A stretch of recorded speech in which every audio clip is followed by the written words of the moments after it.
Thanks for tuning in to what's happening in and around Grace Church. We are so grateful for you. And as we come into this week, what I want to ask you is this question. What is the greatest treasure in your life at this point? Something that you've worked hard for. Maybe you've had to be disciplined over years in order to acquire it, to have it, or to be able to be at the place that you are right now. Whatever the case is, I want to tell a couple of stories to you. They're stories that Jesus told, parables about people who found great treasures. The first is of a man who's out in a field and he finds this treasure that's in the field and he quickly covers it all up. He goes home and he sells everything he has, knowing that this treasure is worth more than anything he owns. It's of greater value, of a whole nother kind. And so he goes, he sells everything he has, and he goes to the owner of the land and he buys it so that he can go out and claim his treasure. And then in the next parable, we read about this merchant who's searching for fine pearls. And when he finds the pearl of great value, the one that he's been looking for, we see a similar reaction. That he goes and he sells everything that he has, his home, his lands, he sells all of it so that he can come back and buy this pearl. And you might be thinking, well, what's he going to do with a pearl? Well, the reality is this. In both cases, the point is that the kingdom of God is like this treasure. It's like this pearl. That it is greater, of more value, more satisfying, more fulfilling, more joy-filled than anything else in all of life. Jesus is teaching that when we have our priorities straight, when our priority is to treasure Him and His kingdom and the building of His kingdom, that we are to live on mission. And in that mission, what we're doing is we're making investments in seeking out the treasure of the kingdom of God. He says, when you do that, there's a type of joy and fulfillment that is found, a type of freedom that you will never find anywhere else. You know, so many times we work hard for our treasure. We are disciplined to save. And then when we finally acquire it, the value of it only seems to last for a short period of time.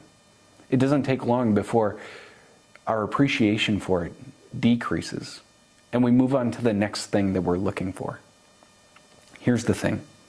The more investment you make in the kingdom of God, the more investment you make in His purposes and His plan, the more that you contribute to the building of His kingdom, the more joy and satisfaction you are going to find before His throne.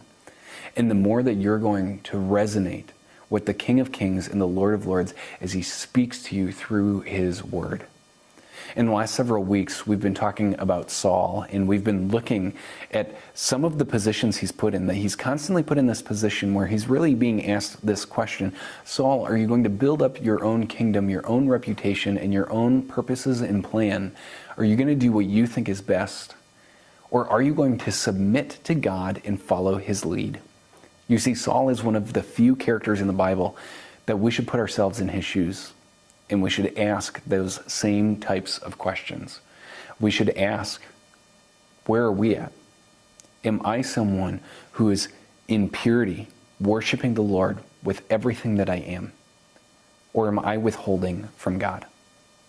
This week, in our series on the rise and fall of Saul, what we're going to see is what type of dissatisfaction comes when we continue to invest in the things that are not God's kingdom.